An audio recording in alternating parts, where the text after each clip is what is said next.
Hello everyone and welcome back. Tonight we will be continuing our Demon Souls playthrough as I read some stories. As always, the stories will be linked in the description along with the videos used, music used, playlist timestamps, and my TikTok. And if you like videos like this, make sure you like, comment, and subscribe. That being said, sit back, relax, and enjoy the video. Started dating a girl from my past, only to find out she had weaved quite a tangled web. Hi, Reddit. This story happened about 5 years ago now, so I guess I'm really just looking to tell it at this point. I had gone through a particularly rough breakup in early 2020. That story can be found in the subreddit if you're curious, and was in a very vulnerable state, but trying to move on. There's quite a bit of backstory here, so I'm going to try to condense it as much as possible for time. There was this guy who I'll call Jack, who was one of my best friends all through high school. We ended up going to college together and working at pretty much every job together too, while we were at our local community college getting a degree in automotive technology circa 2018. We were also working together at an independent auto shop. I was engaged at the time and having doubts about my relationship. Second year started, and since we were full-time at work now, we both enrolled in night classes instead of morning like the previous year. A few familiar faces were present, including a girl who came in 5 minutes late every day for the first week, who we'll call Sherry. She explained to me that her car was broken down, ironic, and she was having trouble finding rides for school. She was staying with her uncle and cousin in town since she lived over an hour away, and I offered to give her a ride since I was working in the area. A short while later, I realized that I was starting to catch feelings for this girl, and I went to Jack for advice because I had never been in this situation before. He told me I needed to do what made me happiest, and he knew I hadn't been happy in a long time. I wrestled with myself over this that night, and the next day, when I went into school, Sherry had gotten a ride with Jack. Very soon thereafter, they began dating, and I took that as my answer. Fast forward to early 2021, and Jack and I are no longer speaking. Our friendship had become very codependent and toxic, and I thought it would be best to keep my distance at least for a while. One of the last things he said to me was that I was the reason he and Sherry had broken up, citing that she thought I was a bad influence on him, and she didn't like who we were as people. So naturally, I reached out to her to see if this was true. She told me that it was not, and that she broke up with him because he was an asshole. We got together and went to a restaurant that specializes in chicken wings to talk everything out. She was now living about 45 minutes away with a family friend who was a deputy for that county sheriff's office. But she'd come out my way and see me quite often too. Shortly after we started hanging out, she was kicked out of house she was living in and had to move back home to that place that was an hour away from school. I drove out several times a week to see her, and she'd make up the difference coming out to my place. She began sleeping over at my house on the weekends, and we even got a little sexual there for a minute, but she quickly pulled away in that regard. She told me she just wasn't ready for a relationship yet, but that we could keep seeing each other. Then she started coming over less and less, and stopped inviting me out to her place as much. I knew she was going through some stuff at the time, so I tried my hardest to be patient with her. Through this experience, I met a friend of hers named Alex. Alex was a big, burly man a few years older than I was, and he had tried to tell me that he was involved with Sherry at some point in the past, and that she had done the same thing to him. I mostly ignored this, but it did plant a seed in my brain that I couldn't quite get rid of. In October of 2021, all hell broke loose. She was now working as a dispatcher for her local police department, and I had invited her over for a Halloween party I was having that night. She agreed and got there early enough to carve the pumpkins we had picked at the pumpkin patch the weekend prior. But about an hour before the party started, she kept getting texts and then suddenly went, "I'm gonna have to work tonight. I won't be able to stay the whole time." A few moments later that turned into, "And now my cousin needs help with his car, so I should actually get going now." One small thing that proved to be crucial later was that she didn't know where this cousin lived, and had me put the address on my GPS to see if I could tell her where to go. Turns out the cousin lived about a mile away from me. That night at the party, I texted her to see how work was going, and she never responded. I had a horrible sinking feeling in my gut that something was going on, and at about 5 a.m. I couldn't take it anymore. I drove to the address that she had given me, and I found her car parked outside. Turns out this guy wasn't her cousin. He was set to be her new boyfriend. Now, some of you may recognize that there was another cousin mentioned toward the beginning of this story. Turns out that was actually her fiancé at the time. She was living with her fiancé and future father-in-law when I was giving her rides and when Jack started dating her. All that happened with Alex, that was real too.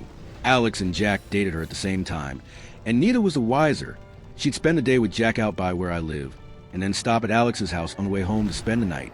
The sheriff's deputy family friend she was living with when her and I first got involved, he was her boyfriend at that time. He was also twice her age, but we'll ignore that part. The timeline synced up between all of us, and we discovered that she started dating the deputy right as she broke up with both Jack and Alex, and that he checked the security cameras and caught me at his house. So that's why he kicked her out.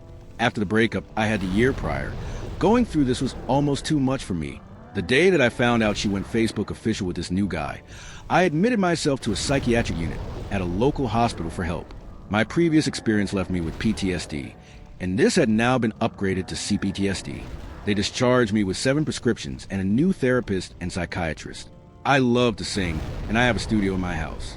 Shortly after this ordeal, I began writing a concept album about what I had went through. I couldn't tell you if she had ever heard these songs or not, but for a while they were distributed and released on Apple Music, Spotify, etc. Shortly after we cut contact, she began trying to convince the people she lived near that I was stalking her and to be on the lookout for my car. To this day, I have never returned to where she lived at that time. As far as I know, those two are still together, and now she lives with him, just a mile from my home. The panic attacks from this were so horrible that I actually moved out west for a while to get away from the possibility of running into them, because I knew from other people that she had a tendency to menace and wreak havoc on the lives of people she had dumped.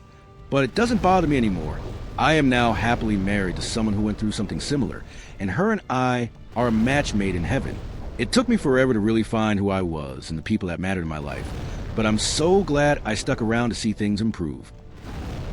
I had an affair with a married woman and came out of it with PTSD. I know, pretty standard run-of-the-mill stuff. This happened damn near 7 years ago now, but I've been watching a lot of Reddit stories lately and thought I'd try my hand at this since I have a modicum of stories to tell. For background, I, a 22-year-old man at the time, had gotten out of a particularly long-term relationship toward the beginning of 2019. My ex and I were engaged for a few years, waiting until we were a bit older to really start planning things out for the wedding. Both going through college, both working, and had moved in together the year prior. Things were okay at first after moving in, but I started to realize that we wanted different things, and we were very clearly in 2 different places in life. I'll get into that story as well as the story of my subsequent girlfriend in separate posts somewhere on this site. But for now, let's focus on October 2019. I'm depressed. I bought a house a few months prior and had a friend move into my spare room because I was just so lonely that I didn't know how to handle it. I had taken up working out my liver most nights of the week, doing 12-ounce curls at a local bar called The Park. They had karaoke at this place. And well, turns out I'm quite the singer. This particular night, I believe was the 11th, I'm sitting at the end of the bar, already a bit blitzed and waiting for karaoke to begin when I hear, "Oh my God," come from behind me in a sort of familiar voice. I turned to meet eyes with a woman I had met in this bar maybe a year or 2 prior. Yes, I drank underage, I know, terrible, and had taken a bit of a liking to it at that time, but never saw again. We'll call her Bridget here. Bridget would have been 26 years old at the time, and she greeted me with a warm hug and a huge smile that could have filled that little dive bar. She asked if I remembered her, and of course I said yes. She had me sing The Middle by Jimmy Eat World for her the last time we met. And when I brought that up to, I guess, prove that I did remember her, she told me that that was legitimately like her favorite song.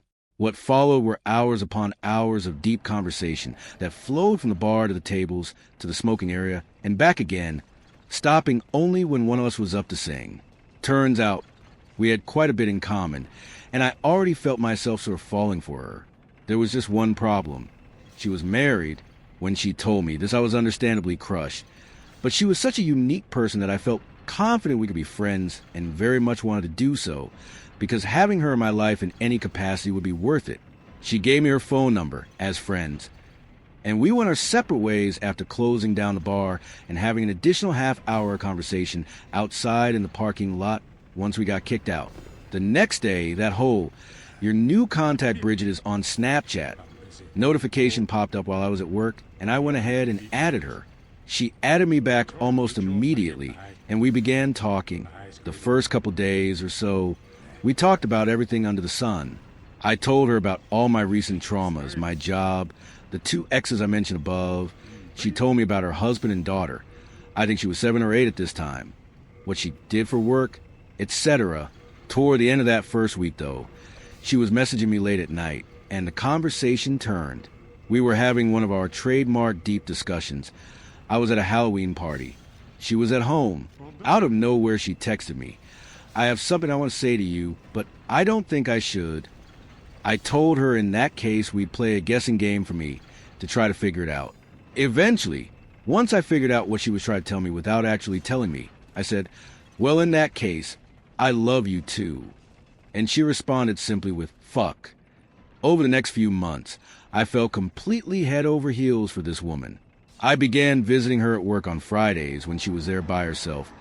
She'd come over to my place for a few hours once or twice a week, while she was supposed to be at her sister's house. I even took her on a whole ass date one night. She explained to me very early on that she was a witch and practiced magic, and this was absolutely captivating to me. To this day, I still consider myself to be pagan as well. She also explained the terms of our relationship and her relationship with her husband, telling me that their arrangement was nothing more than complacent, and they were really just together for business and their daughter at this point. She even went as far as to tell me that he was mildly abusive, and this made me genuinely believe that I was doing the right thing here. We called it the New Year's Project, where after the first of the year, she would start the process of getting a divorce to be with me. She always told me she couldn't wait to love me loudly. That day never came. In late January 2020, we broke up after she realized that she wanted to fix her family. We had a long, hard conversation about this, and I agreed that that would be the best move for her if this is how she was feeling. We made an agreement that we would stay best friends from that point on, because neither of us wanted to have the other leave their life. This agreement lasted maybe a month. It started out slowly, but little by little she began to become unrecognizable to me. Little bits of the personality she had put on for me started to fall away, until eventually we were talking less and less. Of course, I still wanted her back as a partner through all of this, but feeling her push away and change who she was, or who I thought she was incredibly devastating for me. The pandemic hit shortly after, and I ended up getting laid off of work, and suddenly felt like I had nothing left. On April 11th at 3 a.m, I made the decision to end my life. I chose to do so through an overdose of prescription antidepressants that I had been put on at this point, and I took them just before bed while playing Xbox with one friend and 2 people I didn't know. My goal was to quietly disappear in my sleep. The next morning I woke up shaking and drifting in and out of consciousness. Scared and realizing what I had done, I texted Bridget for help.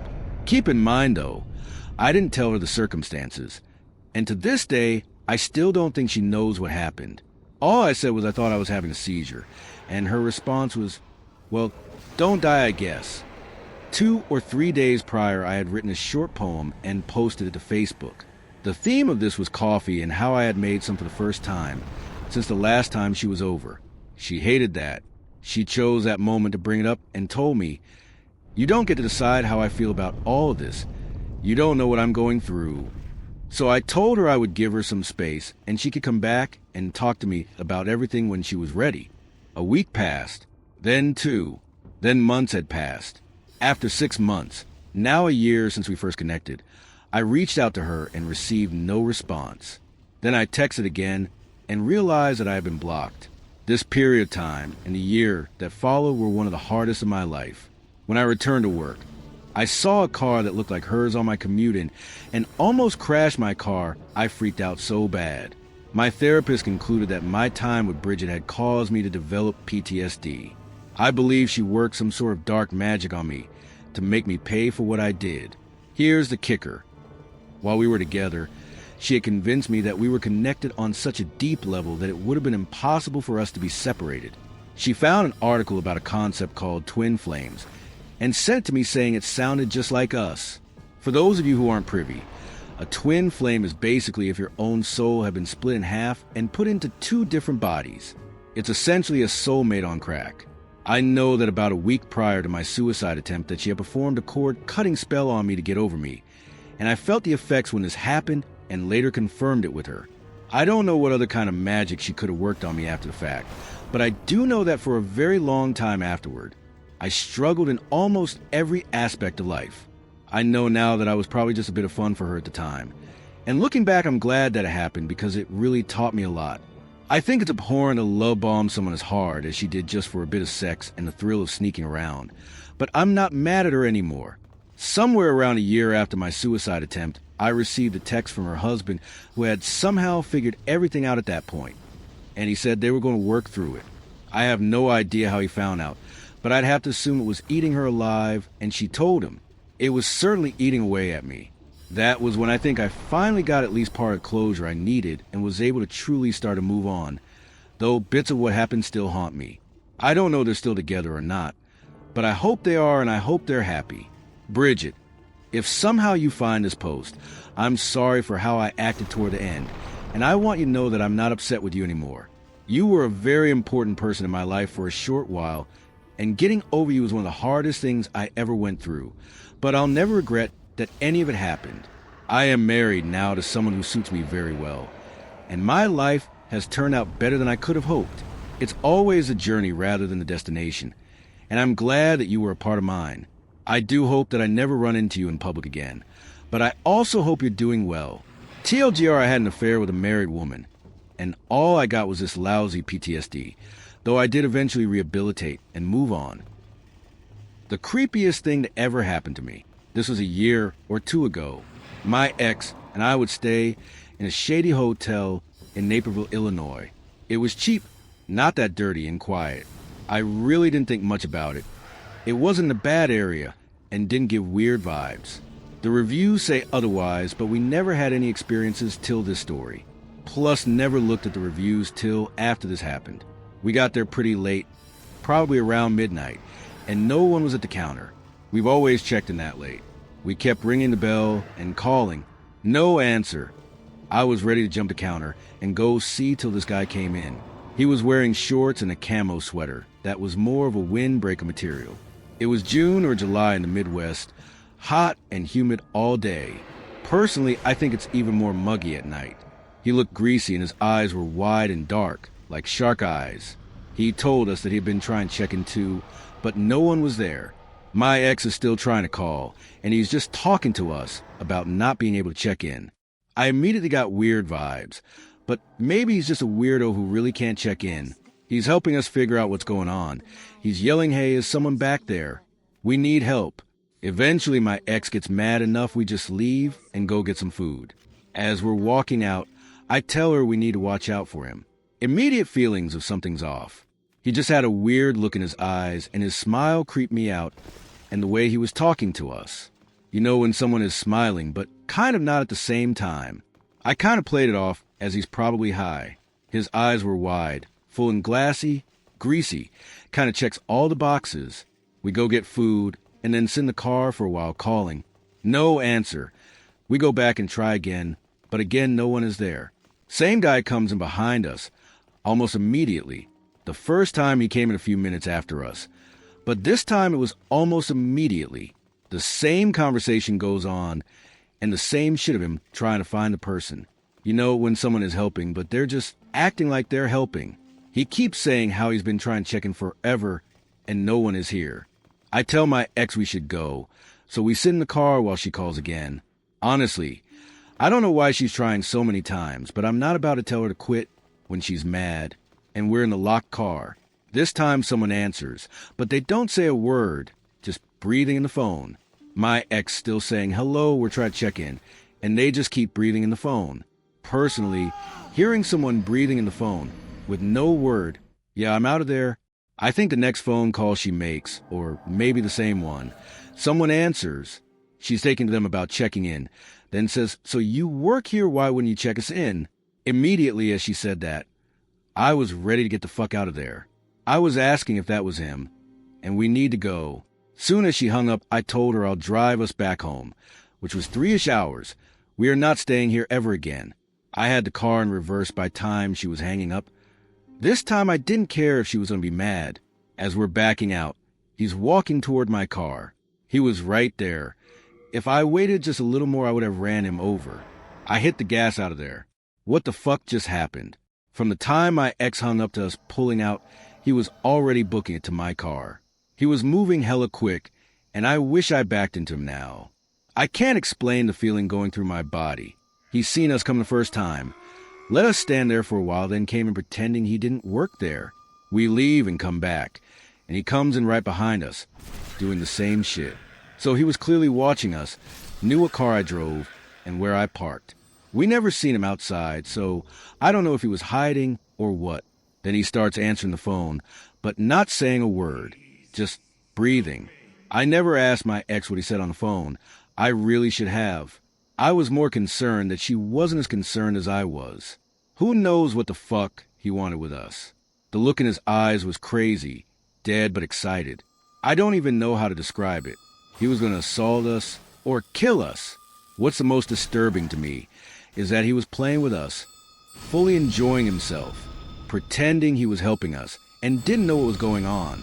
Whole time he knew exactly what was going on.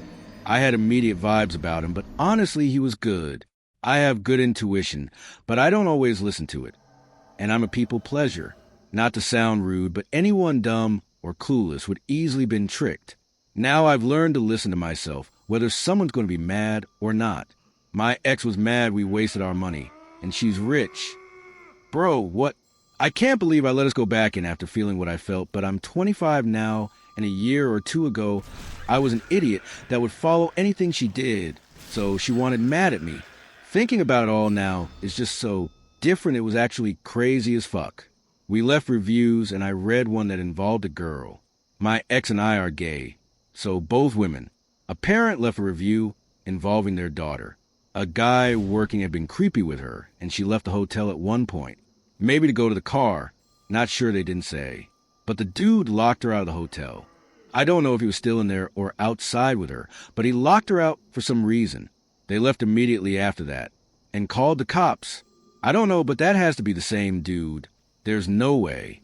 What do y'all think he was going to do? Poker babies. I will bet 200, said the well-groomed German man. His movements were methodical. The newly acquired courage at the stroke of midnight caught my attention. I secretly watched like a proud father as he took down pot after pot. With a calm, unwavering determination, he battled from behind to claim an unprecedented novice victory. Germany felt like the little brother or sister who tries to play catch-up with an older sibling. There's a bit of delay there. During my first 6 months in Deutschland in 2007, I had the feeling like I'd gone back in time. Aside from your everyday teenager wearing vintage Michael Jackson attire, you find many other things that were reminiscent of 1980s America. Turn on the TV and you'd see American shows in the same era, but it felt like they weren't. Ironically, I had that been there, done that feeling in my expat life. Poker was no exception either. In the span of a year, I'd seen an increase in poker advertisements in 2 major German cities. And just when I thought I had kicked my quasi-poker addiction, I got sucked back in, only this time it was in a new setting. It was a Friday night. The game was low-stakes Texas Hold'em. The scene, a table, 1 deck of cards, 1 set of chips, a card shuffler, a nearby television broadcasting the 24-hour poker channel, some snacks, and some beer. My budding competition stood right before my eyes. 3 Germans and 1 Australian. They were all pretty much green, with the exception of the Aussie. He'd been playing for a few months. Pre-game time, we all sat at the table in a relaxed, professional manner. It was a bit of a change from the games back home with the boys, where jovial jabs and ball-busting ensued before any cards were dealt. I thought I had seen it all before and was unconditionally prepared for a banal beginner's game on this particular night, since I had played loads of house games for the better part of 2.5 years before shacking up in the land of beer and brat. But for this one, I needed to keep things in perspective and recognize what brought me there in the first place. I was in a fierce mood to play poker's greatest game, so I took what came my way. No flash, no arrogance, not even a mean, competitive face on. They learn, they work hard, they try to do it well, and they catch on quickly. That's a German in poker. I was no doubt impressed by the signs of poker competency these guys were displaying. The amiable, tall, slender German man was beating me like I was his illegitimate son. It didn't matter that it was only his second attempt at poker. He remembered his first time as an entirely different game, and that he hadn't a clue about the value of his cards. Every pot I raised, he called in one. Even more depressing was the revelation of his whole cards at the end of each claimed victory. This was the same man who professes undying love for cheese, with no reservations about ordering a quattro cheese pizza for our evening dinner. I would not have been the least bit surprised to learn of a daily breakfast of bratwurst. Germans are genetically impervious to high cholesterol. I raise, said the eventual champion, his subtle smile an obvious tell indicating he was about to rake in the mother lode. I'll fold again, I said. I call you. How much? Said the other German player, who showed strong resolve as he tried to make a run. And the Aussie? He was impressive in his own right, with dominant play for a respectable amount of time. To tell you the truth, I was thrilled with the competition. It's a master's dream to see his students come into their own. But, you know, when you're a poker baby, logic and strategy are out the door. You're untrained and you lack the experience. Nearly every hand is played just to see where you end up. Oftentimes, it's leaning over the skilled, experienced guy who's wondering what the heck is happening to him for some inexplicable reason. It is something that frequently occurs with absolute beginners. But after a few rounds, you can kiss your beginner's luck goodbye. Maybe I was a bit bitter because the poker gods weren't there for me on that humbling evening. But that's fine, that's okay. Because I'm not even sure that I could have necessarily chalked up my miserable loss to a beginner's luck invasion. Nevertheless, I knew this much. As the surrogate skipper that evening's poker gig, I felt beholden to the development of my rookie crew, and I secretly hoped one day for a flash of gratitude when they eventually rolled on past me to the esteemed poker star world. Shared sensitive documents in 2022, drove a car through a government building, had a 6-month grippy vaki, ended up on a DARPA research team, and mailed letters to 13 government offices. Story related. Let me explain. Actually, let me start earlier than that. I have a neuroscience degree. I spent 2 years in medical school and was third in my class. I tutored physiology. I was on a healthy trajectory. Then my loan company went insolvent and I was forced to drop out, which is the kind of thing that happens to you and you think surely there is some recourse here, and there is not. In February 2022, I was browsing the internet through Tor and found what appeared to be a controversial series of documents. I immediately posted them online. I was not trying to become a person of interest, but shortly after posting, I became convinced I was being followed.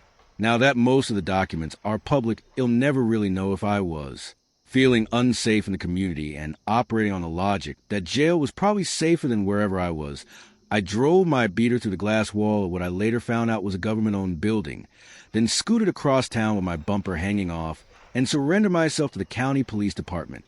The beater was otherwise unharmed, and the entire police force was on the lookout for the guy standing in their lobby with a firearm. The wall was $50,000 in damage. On the way into the parking lot, I parked on the grass, and I bumped into a generator, so they charged another $25,000 in damages. The beater was not charged with anything. I was arrested with my firearm. The police report noted the firearm. The police report did not note that I had a valid license to carry said firearm for years. This distinction would later make a large difference. I spent 15 months in jail. The psychiatric reports from my first week described someone who was extremely distraught and delusional. I suppose the first part was accurate. I was not having a great week. I was also, for what it's worth, not a flight risk. I literally drove myself to the police station. After 15 months in solitary confinement, I was released on an unsupervised personal bond with no treatment team, no direction, and no particular explanation. I got a job at a restaurant. For 9 months, I was completely stable, entirely unmonitored, and did not drive into any additional structures. I'll never understand why they never took my license. Anyways, after a month, I was relieved that nobody was following me. My date to plead came, and I pled insanity. Then I received 24 hours notice to surrender to the Grippy Hospital. I had to tell my employer my grandfather had a medical emergency out of state. My grandfather beat cancer thrice. He was fine.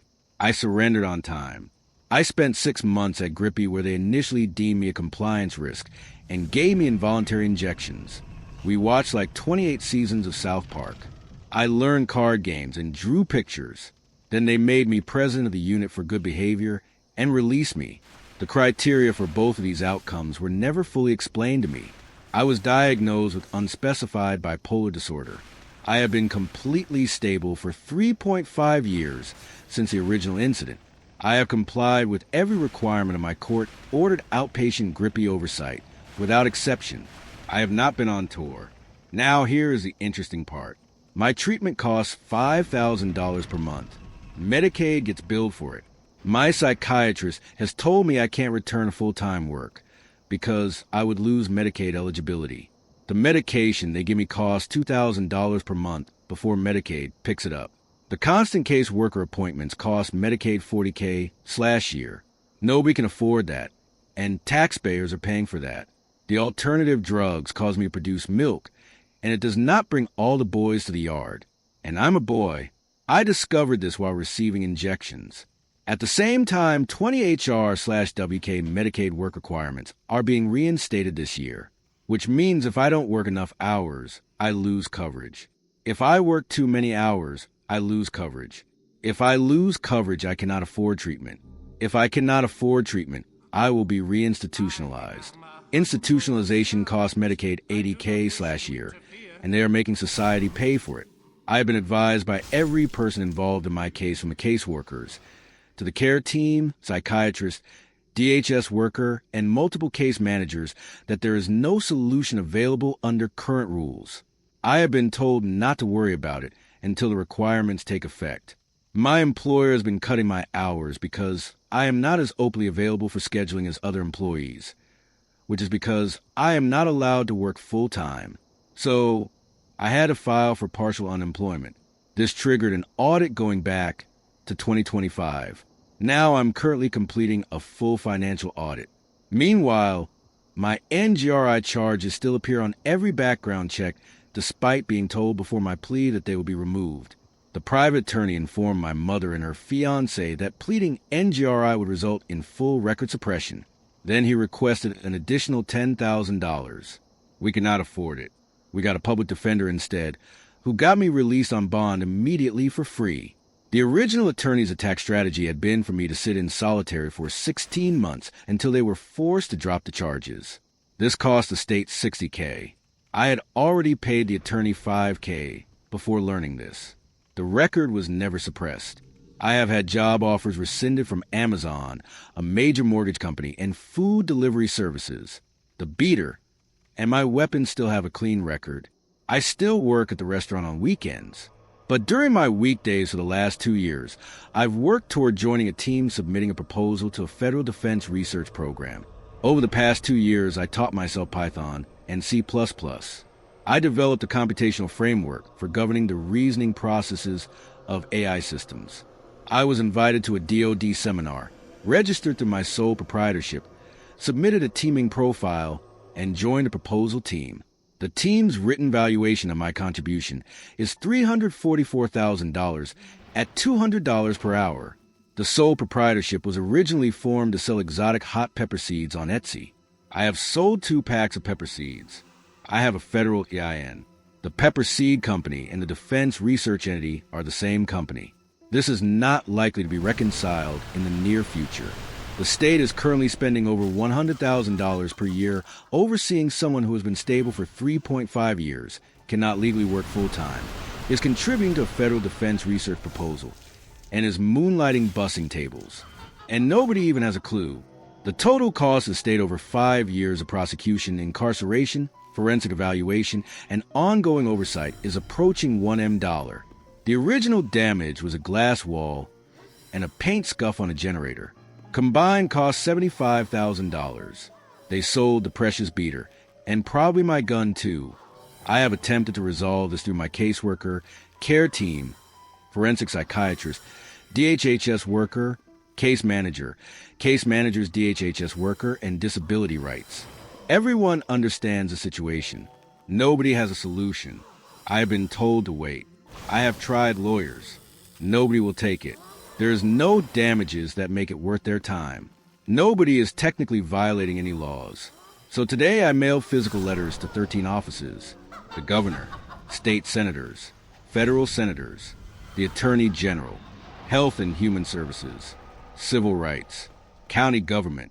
I used 12 stamps. It cost $8. I included my email address. I'm waiting. I don't want someone to feel empathy. I feel people should see the systematic misallocation and blatant edge case regarding Medicaid. I am stable. I am employed. I only get paid for the job that doesn't require formal education. I got an SUV. I'm still licensed, and I have a federal tax ID for a company that has never made a profit from pepper seeds, but is now documented with the Department of Defense. And somewhere there's an industrial generator with a scratch and a rubber skid mark on it.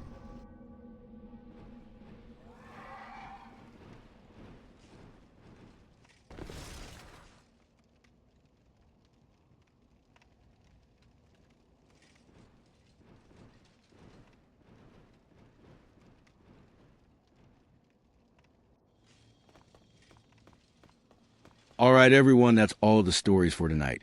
And I think that's going to do it for me tonight. I hope you guys had a relaxing time, and I'll catch you guys later. Good night, everyone.